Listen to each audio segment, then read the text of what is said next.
for the first story, am I the a-hole for being completely honest to my biological parents about how my childhood was really awful? I was given up for adoption right after I was born. Unfortunately, my adoption didn't work out, and I grew up in foster care until I turned 18. I'm now 19 and in college. In February, I got a Facebook message from a man claiming to be my father. We messaged back and forth, and while I kept a lot of my childhood details private, we did make plans to meet him and my mother. They weren't married to each other, by the way. When I got to the restaurant, I was very shocked and honestly upset to find my father and mother had brought their spouses, as well as their children, to surprise me. My father's mother, so my grandmother, was also there. I was already feeling very emotional about the whole thing, and seeing everyone there didn't help.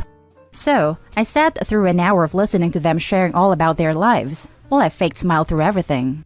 Honestly, I feel very jealous that they had kids they really loved, and how they all had really happy lives after ditching me. Then they started asking about me and my parents, and how my Facebook gave very little away about my life.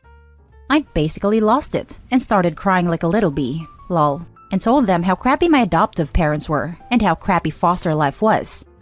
I was pretty snarky and sarcastic when I said that I'm glad their lives worked out for them, because mine sure as hell didn't. I couldn't stop crying, and my father had to drop me back home. He was very apologetic. I feel very crappy about it. I made my mother and father cry at the restaurant. They were really nice people. I got a few messages from my mother and father separately where they've been apologizing and if they could make it up to me. My mother in particular seems really upset by everything, and I hate that I may have messed up her happy life. Her last message basically said that she's been unable to sleep and wants to see me again. I've been ignoring their messages and just been focusing on school instead. Am I the a-hole? Maybe I should have been more honest before the meetup. Now for the top comments. No a-holes here. You have a right to your life. And they have probably spent the last 19 years clinging to the idea that you had a better life than they could give you, being hit by the reality that their happiness now is built on the opportunities they had by condemning you to misery has probably hurt them quite a bit, but that's not your fault. Yeah, but they're pretty close to being the a-hole for bringing everyone with them to what should have been a personal meeting. They messed up, sure. Doesn't seem like they were being intentionally malicious though. Stupid and hurtful, but I wouldn't judge them a-holes for it. No a-holes here, but it was a bad call. Not the a-hole. Bringing their families with them must have felt like a kick on the teeth, because it was a glimpse of something you never had. It was too much too soon. I can completely understand why this was overwhelming. Yes, that's just cruel, even if Opie was raised in a happy household, not the a-hole. The bio parents sounded like they thought Opie had a good life with adoptive parents and wanted to link the families. To their horror, that wasn't the case. They are still a-holes though, not the a-hole. Hey, I hope you're alright. This sounds massively complex and as if there is a lot of trauma. I don't think this is a case for this sub. Please reach out to a friend. Maybe your university campus has a psychologist you could speak to. Wishing you all the best, an internet stranger. Thanks. I've just been very busy with school, and it's kept my mind off this situation. I'll get therapy once I graduate and have health insurance. Lol. Now for the next story. Am I the a-hole for not meeting my bio family and responding to the message they sent me with a simple no thanks? I am not sure how to start a post off, but I'll try to give a bit of background information, I guess. Oh, and in any case it is important, I am 25 male, and the parents are probably in their late 40s to early 50s. Long story short, I was put up for adoption by these people, got adopted, got placed out of my adoptive parents' house when I was 9, and spent the remainder of my youth in and out of foster homes and placements. Fortunately, I never had that much of a problem. I quickly got used to it, and when I was 18, I managed to get myself into college and it all worked out for me. I got a good job now, a lovely girlfriend, a ton of friends who I consider family, and I am happy to be honest. I ended up receiving a very long message from a woman in one of my social media accounts, and it boiled down to a load of excuses as to why they gave me up, primarily centering around their age, early 20s, conservative upbringing, they weren't married, and their parents forcing them. They then started telling me about themselves and what they referred to as my siblings. They finally finished that off with stating their desire to meet me and that they wanted me to be a part of their family. Now, I don't hold much against these people. I know it may seem like that, but I don't. It's a case of not caring, if anything. I have never longed to meet them, search them out, or anything of that sort. I just never had a desire to know them. It wouldn't change anything anyway. I ended up responding with a simple no thanks, and followed that up by telling them not to contact me anymore. I figured that would be the end of it, but I couldn't be more wrong. The following days, I started receiving messages from these siblings uttering their desire to meet me. When I told them the same, that turned into accusations of making their parents cry. I ended up blocking them all, which resulted in messages from their friends and new accounts, so I eventually just stopped using the account. It is obvious these people want to meet me and are hurt by my refusal, so am I the a-hole? Now for the top comments. Not the a-hole. It's your life and your decision. They give up all rights to you 25 years ago, and they don't automatically get a pass when they start feeling bad about it. It's your choice. That's the thing. I just don't care to meet them. They've showed you how right you are not to meet them by harassing you. If this keeps up, report them to the police and get a restraining order. You owe these people nothing. Best of luck in everything. Not the a-hole. Their attempted manipulation and intimidation to get you to meet them is a huge red flag. You're doing fine and are happy.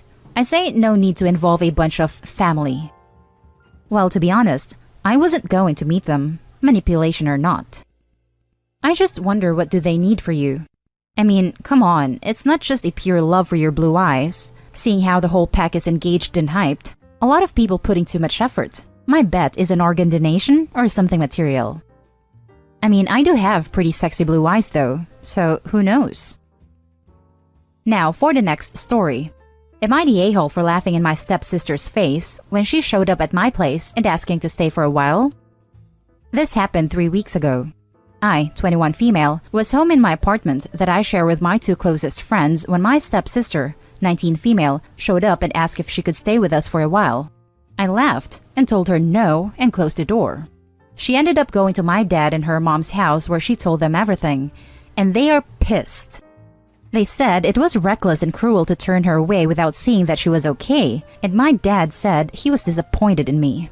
I told him I did not want her anywhere she could steal or break something that didn't belong to her.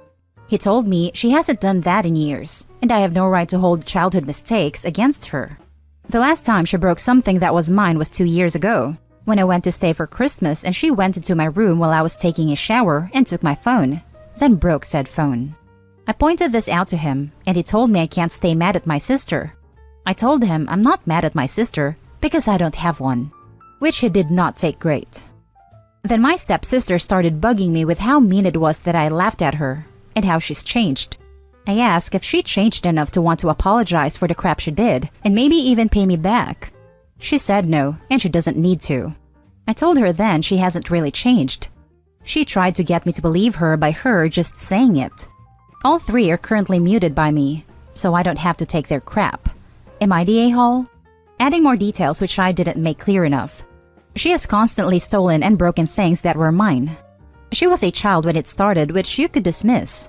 You could say that being 17 when the phone thing happened, she was still a child, valid. But when it is a long pattern of the same behavior, of taking other people's stuff without permission, and then either through carelessness or force break stuff, it makes me not trust her or want her in my place, where I live with others and rent, when her damage would cost me a lot more. She has never apologized or made any effort to make amends for it, so I have no reason to take her word for it. Now for the top comments. Not the a-hole. Trust is hard to earn, yet so easy to break. You could have handled it a bit better instead of just laughing in her face, but I agree with not letting her stay. She only says she's changed, but you haven't seen real evidence of it. Also, how do you break a phone that fast? Did she pick it up and started throwing it at walls? Was it a flip phone that she tried to close backwards? Did she try to use it to scrape ice off her windshield? Like, I'm extremely accident prone and drop things constantly. The only times I've broken a phone are dropped one into a mug of tea by accident, dropped one repeatedly over several years while it was in a case, dropped it face down onto gravel. How do you just wander into somebody's room and just break a phone? I'm genuinely confused about the logistics here. Edit. My point is that it's extremely unlikely to me that this was an accident because again, how? Not the a-hole. You owe her nothing. She's not your dependent and you hold no responsibility to her. Why weren't her parents her first call? I would form a hard boundary. Tell your dad that you will not discuss her anymore. If he tries to bring her up, you will end the conversation. He forced her into your life and now is an adult. You have made the decision to cut her out. I'm taking a bet mommy and daddy got tired of her crap and told her to find some place to get lost for a few days, or she had a tantrum and run away. She then decided to crash at Opie's place. Opie's parents wanted a few days of peace, which is why they're pushing back about the brat being back home. Now for the last story. Am I the a-hole? Taking in niece and sharing awful texts. My niece is a college senior with a 3.5 GPA with a double major. She is a beautiful young woman that makes the room brighter when she walks in. She has a great wit and even better laugh. For 6 months, my sister-in-law cut down our 20-year-old niece on a daily basis over everything. They didn't like her boyfriend. They didn't like her coming home late. They didn't want her having guests over in their shared home when the parents were gone. During this time, they would routinely make cutting comments comparing her to an aunt that died of a drug overdose, threatened to call the cops over her coming home late from curfew, called her a W on a routine basis, and just blasted her for everything that they didn't believe in their my way is the only way ways. When we noticed our niece was getting really bad with this mental abuse, we decided enough was enough and time to stay with us for a while. Our niece immediately began to flourish, but our relationship with my wife's sister and her husband plummeted. They wanted us to instill rules we wouldn't do and wanted us to make it hard on our niece so she would go back home. Instead, we gave her a loving and nurturing home with a family that does things together, shows affection, and helps each other out on individual problems. I went from having 3 children to 4, as there is always room for one more at the table. My niece began to flourish, and that is all we cared about. A few weeks later, during our family vacation with our niece in tow, my sister-in-law blew up our phones for 6 straight hours.